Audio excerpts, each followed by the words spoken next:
Hi అండి, నమస్తే. Welcome back to Shivani kitchen. Today recipe వచ్చేసి వంకాయ మసాలా కర్రీ అండి. బిర్యానీకి మనం ఎప్పుడు పెరుగు పచ్చడి చేస్తుంటాం, కానీ వంకాయ మసాలా కర్రీ మాత్రం చేయం. ఎందుకంటే ఎక్కువ ప్రాసెస్ అని అంత ఇంపార్టెంట్ ఇవ్వము.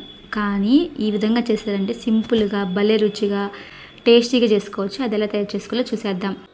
స్టవ్ పైన ఒక ప్యాన్ ఉంచుకొని 2 టేబుల్ స్పూన్ వరకు వేరుశనగ పప్పు వేసుకోండి.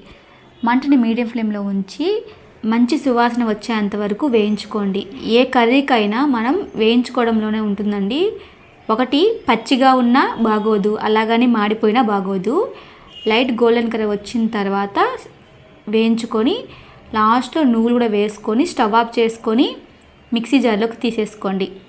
ఇలా తీసుకున్న తర్వాత చల్లారిన తర్వాత వాటర్ పోసి మెత్తగా గ్రైండ్ చేసుకొని పక్కన ఉంచుకోండి. ఇప్పుడు మరొక ప్యాన్ తీసుకొని ఆయిల్ వేసుకొని అందులోకి 1/2 టేబుల్ స్పూన్ ఆవాలు, జీలకర్ర, మెంతులు వేసుకొని అవి వేగాక ఆనియన్స్, పచ్చిమిర్చి, కరివేపాకు వేసుకొని మంటని మీడియం ఫ్లేమ్లో ఉంచుకొని ఆనియన్స్ అనేది లైట్ గోల్డెన్ కలర్ వచ్చేంత వరకు వేయించుకోండి.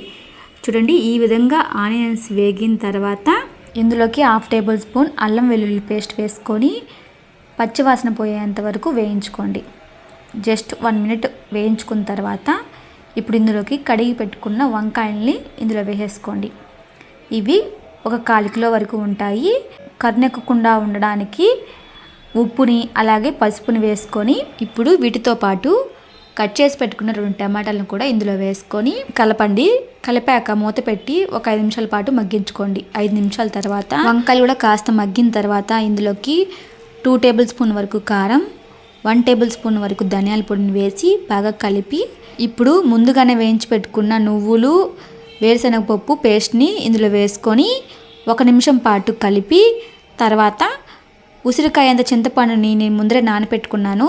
ఆ చింతపండు పులుసుని వరకు ఇందులో వేసుకొని ఇప్పుడు ఉప్పు కానీ కారం కానీ చెక్ చేసుకోండి. కారం పులుపు అనేది బ్యాలెన్స్గా ఉండేటట్టుగా చూసుకొని బాగా కలుపుకొని ఇప్పుడు మంటని లో ఫ్లేమ్లో ఉంచేసుకొని కాసంత కొత్తిమీర చల్లుకొని మూత పెట్టి ఒక 10 నిమిషాల పాటు ఉడికించుకోండి. మధ్య మధ్యలో మూత తీసి కలుపుతూ అడుగంటకుండా చూసుకోవాలి. ఈ విధంగా నూనె అనేది సపరేట్ అయిపోయిన తర్వాత వంకాయలు చక్కగా ఉడికిపోతే కర్రీ అనేది రెడీ అయిపోయింది. బిర్యానీలోకైనా బగారా రైస్లోకైనా వెరీ సింపుల్గా రెడీ చేసుకునే వంకాయ మసాలా కర్రీ రెసిపీ మీకు నచ్చితే లైక్ చేసి మరెన్నో టేస్టీ రెసిపీస్కి మా ఛానల్ని సబ్స్క్రైబ్ చేసుకోండి. Thanks for watching.